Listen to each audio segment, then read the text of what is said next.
So then, here is a conception of nature as something you must trust.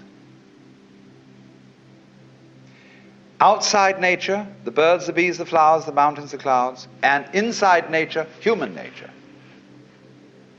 Now, nature isn't trustworthy completely. It'll sometimes let you down with a wallop. But that's the risk you take. That's the risk of life. What's the alternative? I do not trust nature at all. It's got to be watched. Do you know what that leads to? It leads to 1984 and Big Brother. It leads to the totalitarian state where everybody is his brother's policeman, and where everybody is watching everybody else to report them to the authorities, where you can't trust your own motivation, where you have to have a psychoanalyst in charge of you all the time to be sure that you don't think dangerous thoughts or peculiar thoughts. And you report all peculiar thoughts to your analyst, and your analyst keeps a record of them and reports them to the government. And everybody is busy keeping records of everything. It's much more important to record what happens than what happens. This is already eating us up. It's much more important that you have your books right than that you conduct your business in a good way. In universities, it's much more important that the registrar's records be in order than that the library be well stocked. After all, do you know your grades are all locked up in safes, and they're protected from thievery and pilfering, and they're the most valuable property that the university has. The library can go hang. Then furthermore, the main function of a university is, what any sensible person would imagine, to teach students and to do research. So the faculty should be the most important thing in the university. On the contrary, the administration is the most important thing. The people who keep the records, who make the game rules up. And so the faculty are always being obstructed by the administration and being forced to attend irrelevant meetings and to do everything but scholarship. Do you know what scholarship means? What a school means? The original meaning of a schola? Leisure. We talked of a scholar and a gentleman because a gentleman was a person who had a private income, and he could afford to be a scholar. He didn't have to earn a living, therefore he could study the classics and poetry and things like that. Today, nothing is more busy than a school. They make you work, because you got through on schedule. They have expedited courses, and you go to school so as to get a union card, a PhD or something, so that you can earn a living. So that's a whole contradiction of scholarship. Scholarship is to study everything that's unimportant, not necessary for survival. All the charming irrelevances of life. But you see, the thing is this: if you don't have a room in your life for the playful, life's not worth living. All work and no play makes Jack a dull boy. But if the only reason for which Jack plays is that he can work better afterwards, he's not really playing. He's playing because it's good for him. He's not playing at all. You have to be able to be a true scholar. You have to cultivate an attitude to life where you're not trying to get anything out of it. You pick up a pebble on the beach. Look at it. It's beautiful. Don't try and get a sermon out of it. Sermons in stones and God in everything be damned. Just enjoy it. Don't feel that you've got to salve your conscience by saying that this is for the advancement of your aesthetic understanding. Enjoy the pebble. If you do that, you become healthy. You become able to be a loving, helpful human being. But if you can't do that, if you can only do things because they are somehow you're going to get something out of it, you're a vulture. So, we have to learn. We don't have to, you don't have to do anything. You don't have to go on living. But it's a great idea, it's a great thing if you can learn what the Chinese call purposelessness. They think nature is purposeless. When we say something's purposeless, that's put down. There's no future in it. It's a washout. But when they hear the word purposeless, they think that's just great. It's like the waves washing against the shore, going on and on and on forever with no meaning. A great Zen master said as his death poem, just before he died, "From the bathtub to the bathtub, I have uttered stuff and nonsense." The bathtub in which the baby is washed at birth, the bathtub in which the corpse is washed before burial, all this time I have said many nonsenses.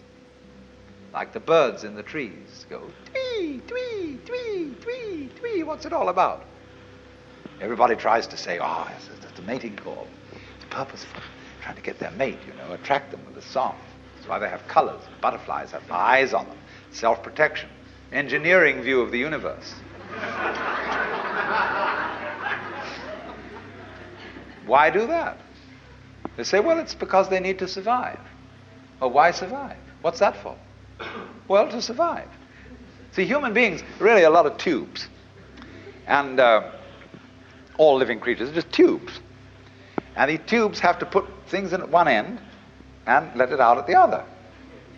Then they get clever about it and they develop nerve ganglia on one end of the tube, the eating end, called a head. And it's got eyes in it, it's got ears in it, it's got little organs, antennae and things like this. And that helps you to find things to put in one end so that you can let them out the other. Well, while you're doing this, you see the stuff going through wears the tube out. And so that the show can go on, the tubes have complicated ways of making other tubes who will go on doing the same thing. In at one end, out the other. And they say, well, that's terribly serious. That's awfully important. We've got to keep on doing this.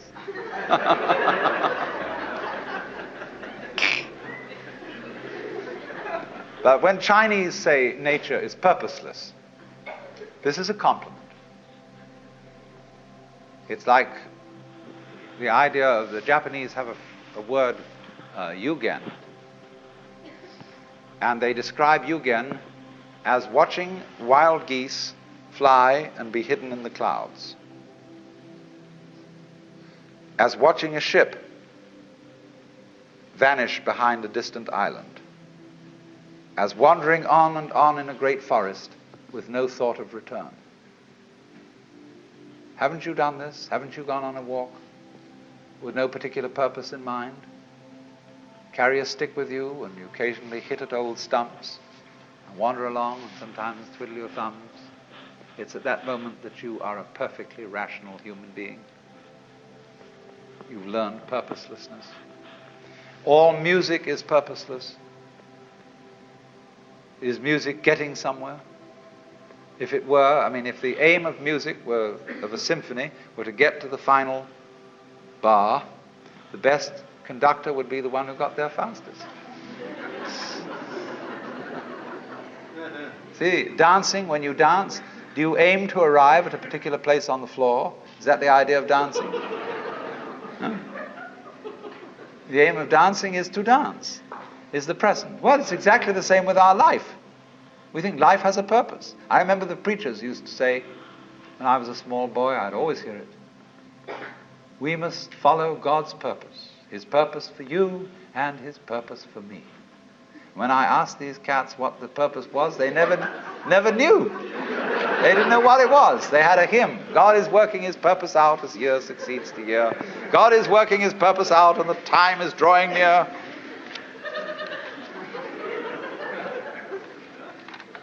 The time when the earth shall be full of the glory of God as the waters cover the sea. What's the glory of God?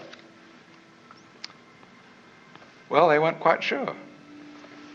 I'll tell you what it is. In heaven, all those angels are gathered round the glory of God. That is to say, the which than which there is no whicher. Catholics call it the beatific vision, the Jews call it the Shekinah. And there are all those angels. And they're standing around it and they're saying, Alleluia, Alleluia, Alleluia, Alleluia. It means nothing. They're just having a ball. See, that's what happened in the beginning. When God created the universe, it was created like all stars, all planets, all galaxies. They're vaguely spherical. He created this and he said, have a ball.